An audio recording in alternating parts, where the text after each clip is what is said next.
Le Bureau des mystères, dossier, l'île de Pâques.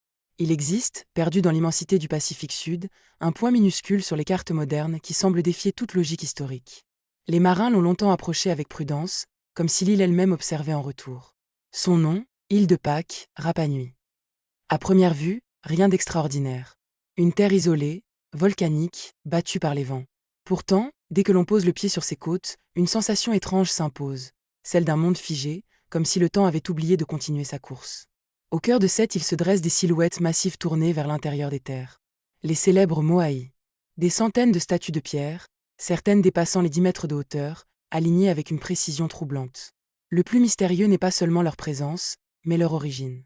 Comment une civilisation isolée, sans métal avancé ni roue connue, a-t-elle pu extraire, sculpter et transporter des blocs de plusieurs dizaines de tonnes?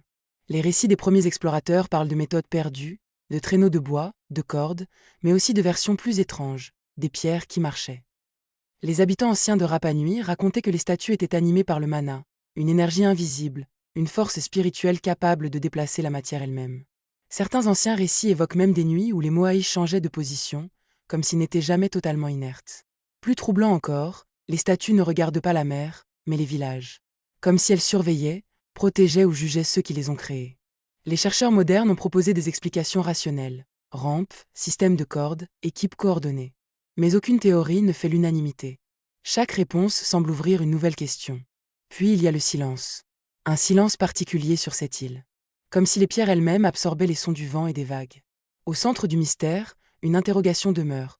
Pourquoi une civilisation entière aurait-elle consacré autant d'énergie à ces géants de pierre, au point d'épuiser ses propres ressources forestières, contribuant peut-être à son propre effondrement? Aujourd'hui encore, l'île de Pâques reste un paradoxe vivant.